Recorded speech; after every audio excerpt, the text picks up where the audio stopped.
Welcome to another episode. It's been a little while of Risk and Margin Talks, and I'm Mark Smith with Mission Centered Solutions. And we're in the office of Keith Long, who's the Assistant Chief at Mountain View Fire. So we're at his station up El Dorado Canyon in Colorado, which is very close to Boulder. He's the Assistant Chief here, as well as Type 1 Ops Chief, a Safety Officer, and like you said, you're on your way to Flagstaff tonight to the pipeline fire, so hopefully you'll be signed off as Type 1 IC. Yes, sir. That's awesome. That's so great. And we want to do something a little bit different. Keith was very involved in the Marshall Fire. That was about 6 months ago as of the time we're talking. It happened in December 30th on the Front Range in Colorado, in Boulder County. Several communities involved, heavily impacted, off the charts, all that kind of thing. And so we wanted to kind of talk about Keith's role in that and the risk decisions that were made during that time and how he managed that. And so Keith, let's maybe just start with a little bit about kind of your journey as a risk decision professional, if you will, and kind of where you started and sort of how you got to this point in your career. Okay. Again, Keith Long. So I do all the special operations for Mountain View Fire. So I run the hazmat program, technical rescue, whether it's down at Rocky Flats, the 300-foot wind towers, below grade, above grade in the wildland program. Right. When I say I run them, we have good people. Yeah. So it's more of I'm the executive sponsor and let them do their job. Once you have good people, things work out great. Well, that's probably the key. That's probably the first key to risk management, right? In an organization, is you can trust people when you get cut off and they're out doing their thing and so Correct. forth. Yeah. Well, and the term I like to use, Mark, is decentralized command. So an officer, a chief doesn't have to be there. If you have trained your people and you have done good, open, honest training, feedback, that whole loop, let them make the decisions. And that's been very beneficial. And we can get in the Marshall Fire in a few minutes. So I started my career in 1980 doing wildland. Killed some people. Not me personally, but when I was out, whether it's be on I-5 in Central California, riding on the back of fire trucks that we used to be harnessed on, or sleeping in hose beds, open cabs, a lot of things. And I said, why do we keep doing this? So from 80 all the way up until now, I've been through the ranks on both the structure side and the wildland side. I think what really hit me was about 1990, where I got very frustrated with the safety officer. This specifically wildland, because they kept saying, hey, put your gloves on. Okay, we know the risks. Why don't you tell me about the mine shafts? And this actually happened in Uravan, Colorado, where they're all vertical shafts that were covered by some kind of vegetation. Didn't talk about the power lines. Uravan, uranium tailings, what kind of exposure, respiratory component? Just wheel chocks, gloves, Yeah. sleeves rolled down. Slow down, clean your windshields. Yeah. And I finally, my boss at that time said, well, either be quiet or make a difference. Okay, I'm up for challenges. Not being a wallflower, not being a shy person, you decided, right? And I kept asking people, whether they're in the wildland arena, hot shots, hey, what do you think about this? Some of the decisions made at different levels, it impacts the boots on the ground. Yeah. Whether that be in the wildland arena or the structure side. Again, you have to go with your sense. You don't get a lot of this out of a book. It's experience. As my kids call it, it's being seasoned. The gray hair, lack of hair, you name it. I don't know it all and I never will, but a couple things have always resonated with me. You take care of your people and they're going to take care of you. I've been on the other side of the whole micromanagement. It doesn't work. Do this because I told you to. We need to be talking and explaining the why. A lot of times in the heat of the moment, you don't have the time, and I'm going to talk about that in the time wedge coming up. You have to trust your people. If you see something that's going to impact them or potentially do harm, that's where we need to shut it down. Let your people do their job, Well, and I think the more the more, because that could be counterintuitive, right? Well, if you don't have enough time, when it hits the fan, Right. then why bother explaining the purpose and the why? Well, because the more you explain that Correct. when in low tempo, then the more that you're trusted when there is no time to explain Right. it. Yeah. And a lot of the training we do it in the conscious. There was I think in fact it was one of your courses I took. You have a picture of an iceberg. Mm-hmm. Talks about the conscious above the water and subconscious. How do we train our people? And I'm not saying, hey, it's gratis for freelancing. Let's make good risk-based decisions. What's the probability of something going bad? Do we need to act or enact? I.e., do we engage or not engage? And here's the bottom line, and I'll say it, and a lot of people have a hard time with this. We can replace material things, Right. houses, trucks. We can't replace people.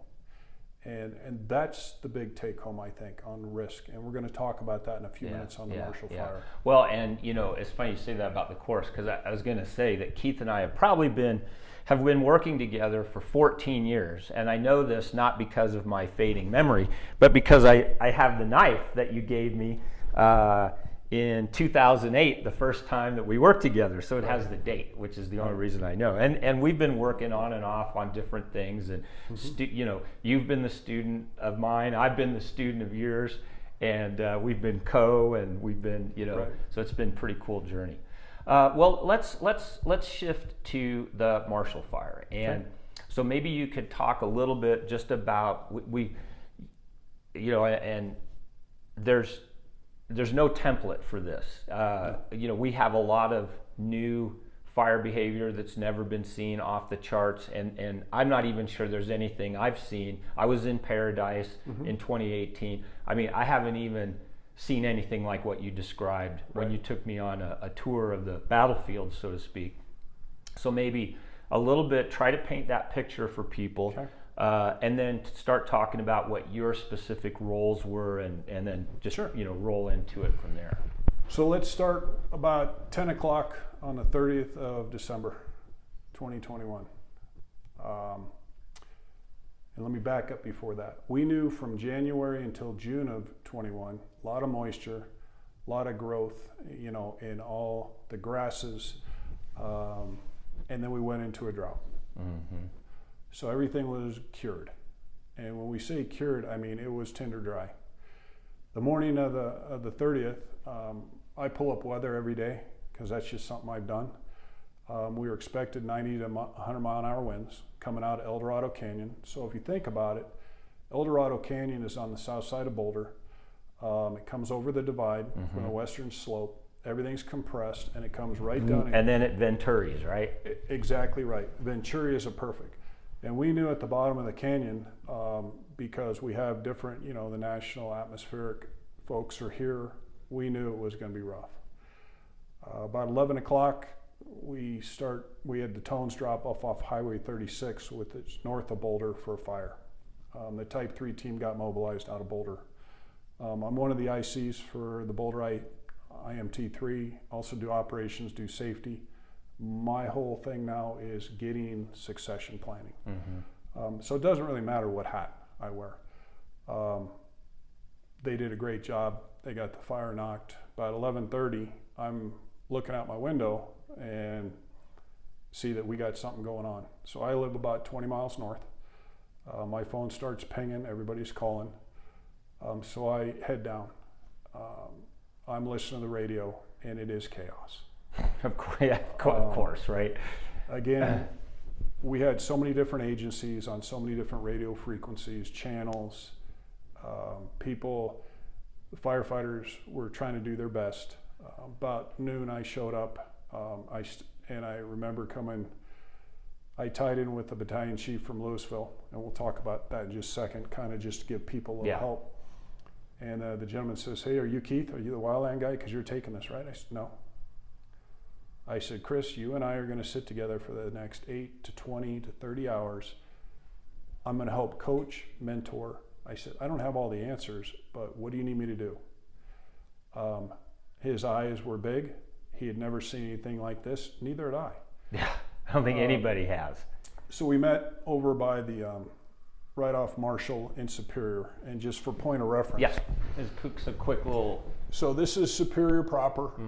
This is going to be Louisville. The fire started actually up here. Yep. Highway 93 that comes out of Golden North into Boulder. So the Marshall fire started. I tried to get out of my truck. I literally, at 210 pounds, could not get out of my truck because of the wind. The force of the door, pushing the door back in on you, yeah. We were having debris, and I mean 2x4s, big chunks of metal fly by. Wizard of Oz type stuff, right? Cows flying, and yeah. And everybody said, this is bad. I said, no, this is real bad. So when we look at things, it started off as a wildland, turned into an all hazard or all risk, whatever term you'd like. Well, and definitely conflagration. Oh yeah. You know, like normally it takes a pretty big firestorm to then generate an urban conflagration, or in this case, suburban conflagration. Correct. But here, it was conflagration. Well, and it's ironic you say that because we're always taught in Firefighter Academy, I mean, one of the first years about conflagration, everybody goes, oh, we'll never see that. Well, guess what? We saw it. I talked to Chris Melvin, got him kind of dialed out. Fantastic, you know, younger battalion chief, learning. I went out Marshall Fire. I see my division chief, his windows are blown out of his car from the fire. 2x4 hit one of the back windows, the heat. So when we look at a structure fire, we look at three things: life safety, incident stabilization, property conservation. We never got out of life safety mode. We were going into people's houses, and we had some non-ambulatory folks, you know, some more. Sure. All we were trying to do is get people out of harm's way. Driving down Marshall Road, I'm looking at all the wires that are down over the road, and they're arcing. So we immediately shut down the power because the life safety, not only the responders, you could see maybe 10, 20 feet in front of you, even with the emergency lights on. Again, we had people trying to get out. It was chaos. Yeah. I got out on Marshall Road, saw a couple of our folks, and they said, hey, we're sorry. And I said, what do you mean you're sorry? Are you hurt? Well, helmets were blown off. Straps were broken off helmets, which I had never thought. I'm looking in their stuff, debris just running. So at that point, I called the Boulder Type 3 IC. Yeah, we need to launch the team because we knew this was going to go big quick. Yeah, like at this point in time, as you start seeing these, you know, like you said, firefighters with their helmets blown off, right? What are you thinking as far as the risk versus getting, like you said, you never got out of life safety. And so it sounds to me like you made a decision early that that's all we're going to deal with, right? That's and correct. So how does that get communicated? Because, you know, firefighters, they'll just keep fighting fire, right? Like soldiers will just keep shooting, and they don't care about the big picture. Right. You know, they're counting on their body, you know, and so how do you make that mindset shift with all of the troops, you know, that are fully engaged? This is my biggest fear coming in this fire. We're going to kill or hurt either firefighters, police officers, responders, civilians. That was my biggest fear. Everything I did on the risk decision making was about that. I talked to quite a few people. I said, and I'll say it, don't get hurt. We are not stopping this thing. Again, 100-mile-an-hour winds. A couple guys said, hey, Highway 36, it comes from Denver to Boulder. It's 8 lanes. It'll stop it. It blew across that like nothing. Some of the decisions that were made immediately is we knew we had some very big values at risk. Avista Hospital. Yeah. Again, one of our EMS chiefs went ahead and we brought in between 40 and 50 ambulances from all over the metro area. We got everybody out. They evacuated, I think, close to 51 patients. They moved 30 patients. I think about 20 got discharged at that time. We had some other big things that will come up, but went back, talked to Chris. We went to Unified Command with Boulder County Sheriff, moved kind of out of harm's way because we were in harm's way. The knowns, Jahari's window, excuse me. What were the knowns? Okay, the knowns were life safety, huge issue. Avista Hospital had people who couldn't move. We have a compressor station for Xcel Energy that pumps natural gas from El Dorado, actually from Marshall, up into Grand County, across the divide, up into Dillon, so that's going to be Summit County. We knew we had those right off the bat. We had some military installations that we knew, and when I say that, it's, you know, the super secret stuff that you're familiar with, that we can't let burn. We knew we turned off the power. We knew in the next 36 hours we were supposed to get some snow. Right. So we're going to get cold. I made that decision with some other people. I said, all right, this is what we need to do. We had Xcel Energy right there. So once we got the command post set up, we had kind of a full list of the probabilities of, if this happens, what are the actions or inactions, all risk-based decisions. So we know if we didn't get that compressor station up, when the fire went through there, it burned the generator. It's all electrical. It burned the generator, so we knew we have anywhere from 300,000 to 500,000 people in Grand County and Summit County who need the natural gas for heat. Well, and if it's going to snow here, Oh, what happens when it snows up there? correct. You know, yeah. Correct. Also, some of the other things that were immediate is we had a Tesla dealership, Yeah. and the decision was made: do we try to save the Tesla dealership, or do we save the hotel that is evacuated? Both big commercial businesses, right? Right. Seemingly equal values at risk. Correct. Decision was made to save the Tesla dealership. I've been asked a lot, do you own a Tesla? No, I have a Toyota Camry. Look at the impacts, the environment, lithium-ion batteries. If that got in from the environmental, the ecological, I mean, it would have been devastating. Well, and we're not talking about lithium-ion we're talking about as big as this room, lithium-ion batteries. No, you know? we're and, talking- and obviously for the cars as You well. know, the other thing was critical infrastructure. Town of Superior. We knew we shut off the power. We had limited supply on all of our stations. Louisville stations on, are we still operable? The other big thing that people don't talk much about is the reflex time. We had people coming from 6 hours away to assist. It didn't matter if we had 1,000 fire engines there at that time. It didn't matter. There's nothing you can do. 100+ mile-an-hour winds. You know, subdivisions are going. We're trying to make a stand. We're moving. We had some challenges though. Well, I think at one point you showed me a place where you said, I watched flame heights of 2 feet here and flame lengths of 150 feet. At least. Yeah. And again, flame height is above the ground. Yeah. And So we're flame talking length is gonna be flamethrower more. basically.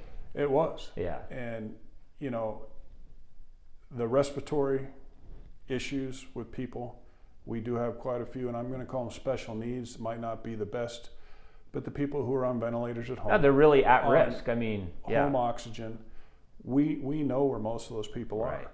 So again, we're trying to get those out. You know, I continue to look at this and, you know, what could we do better? Probably the hardest thing for me is we lost 2 civilians, but we didn't get any firefighters, first responders hurt or killed. Well, and I think like you talked about the time wedge, right? So, you know, the concept of here at the beginning, you have more time, and as time goes on, your options are narrowing, and eventually, you know, you're burned over decisionally, right? And I mean, my reaction was, it's a miracle that everybody got out, given how fast that fire was moving and how chaotic it was, that you know, Team America, you know, successfully evacuated that many people, and only 2 people died. That's just a miracle, you know, from my perspective. And I would agree, but there was a whole bunch of people. It wasn't the firefighters or heroes, police officers. Right. It was a combined Everybody. effort. Some of the challenges we spoke about is we're on a VHF radio system in Boulder County. Most of the metros on an 800 system. So we struggled with that. The initial call I called NIFC trying to get, which is National Interagency Fire Center, to get 2 starter kits of radios. They had none available. So we knew that challenge. And this is coming in. December, right? So December people 30th. it's like, you know, we're not talking about July 30th. No. We're talking about December 30th. But the other good thing, if there are some good things, takeaways, is nobody was at school. Yeah. You know, it was a holiday. there are so many things in our favor, or this could have been even more devastating than it was. We had people come up from Denver, we had people come up from Durango, and I'm talking firefighters. We knew we were going to lose power. We knew we were going to lose the water, because if you think about it, and I'll go back to the map. So up here you have the town, Marshall, and then you have Superior Water.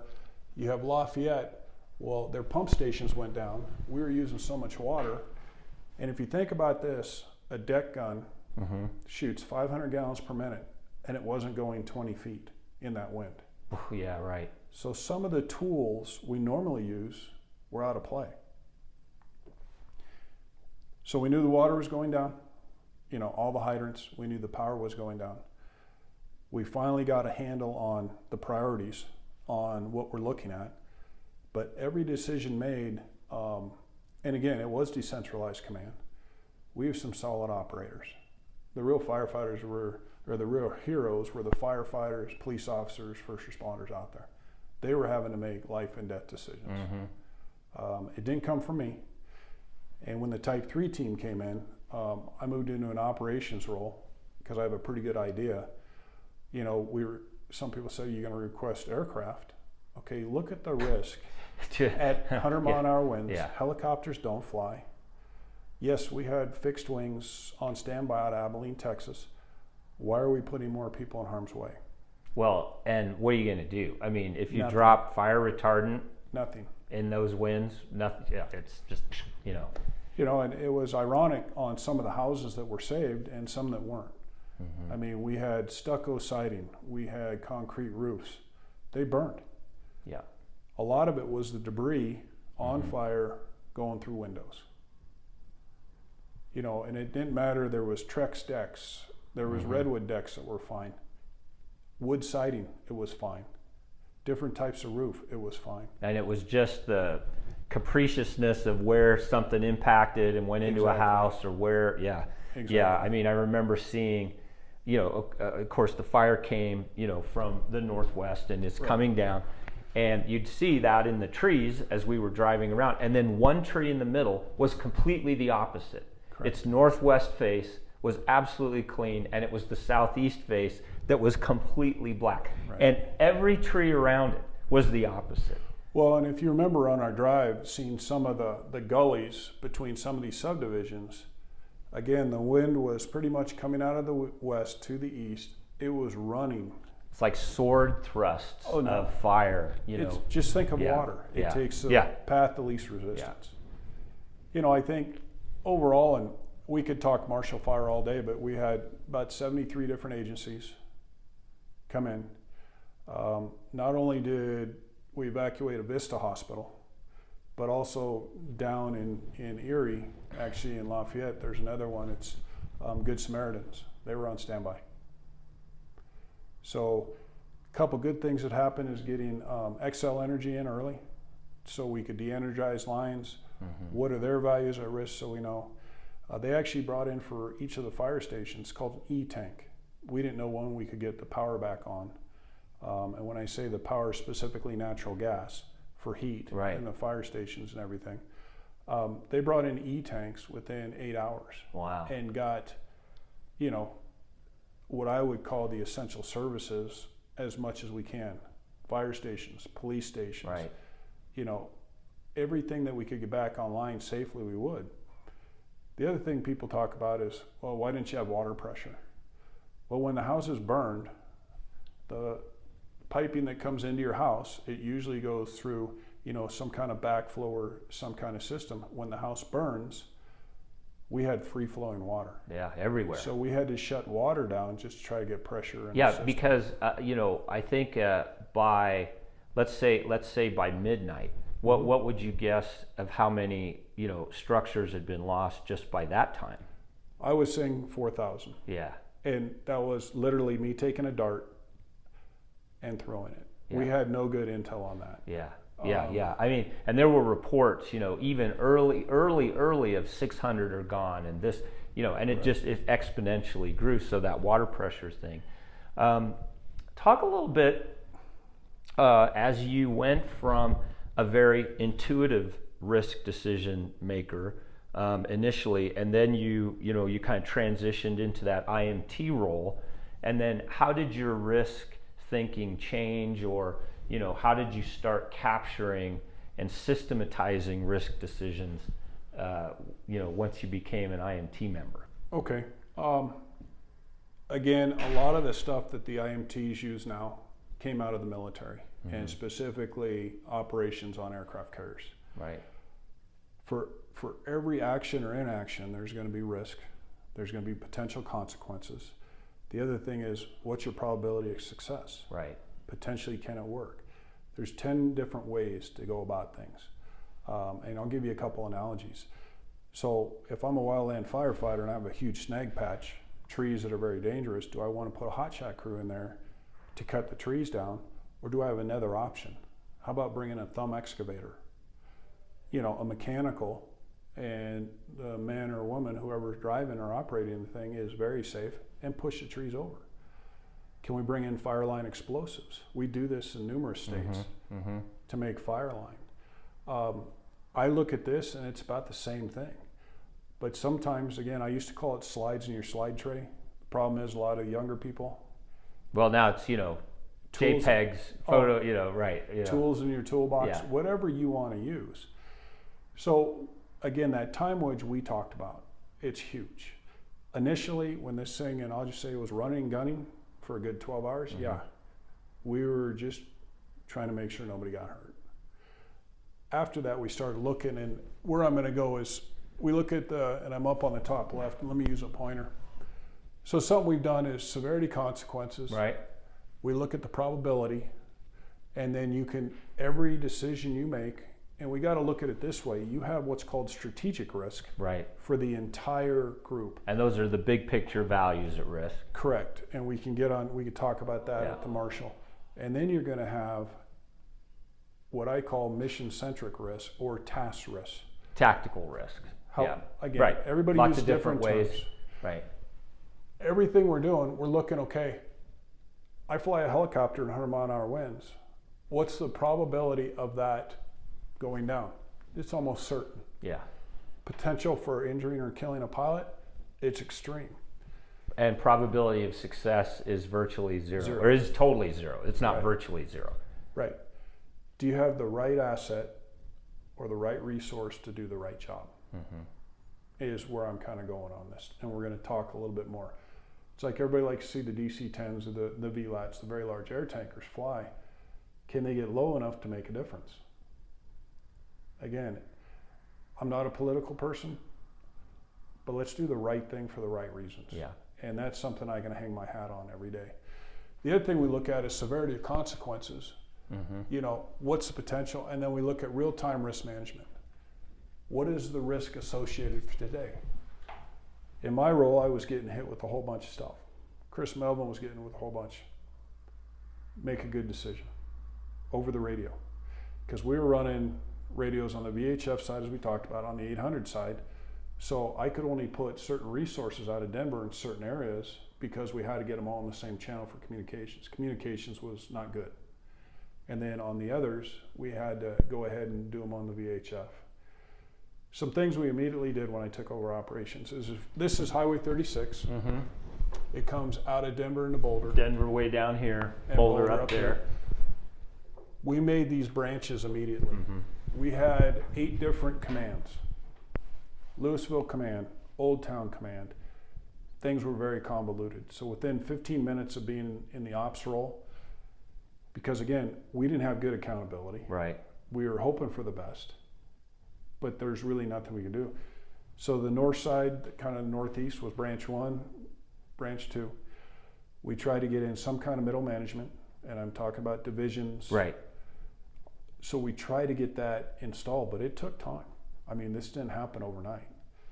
But when you look at risk, everything you do in life has risk. It's like you driving up here today. Hey, you should wear your seatbelt. Are you going to wear your seatbelt? How many times have I been on the highway and picked people up who all you had to do is wear a seatbelt? Well, I've always said that your seatbelt, so you can do a lot with the probability, with risk management, with mitigations. Correct. But a lot of times the severity there's not a lot you can do, right? You can lower the probability of a car wreck, but you can't lower, how bad you're going to get hurt. But a seatbelt is probably one of the biggest mitigators of severity that there is, right?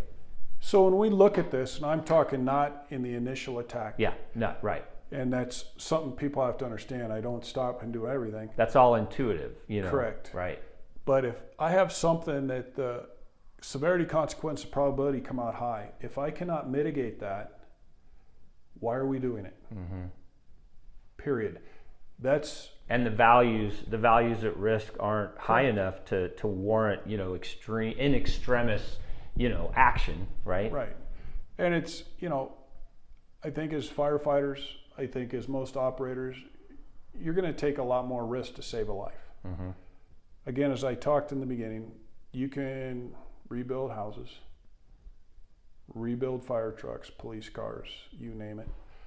Speaking of that, I think we had 4 or 5 doors that were damaged on the big Type 1, I call them pavement queens, just your Type 1 engines. Just to kind of put things in perspective, spot fires were half a mile away.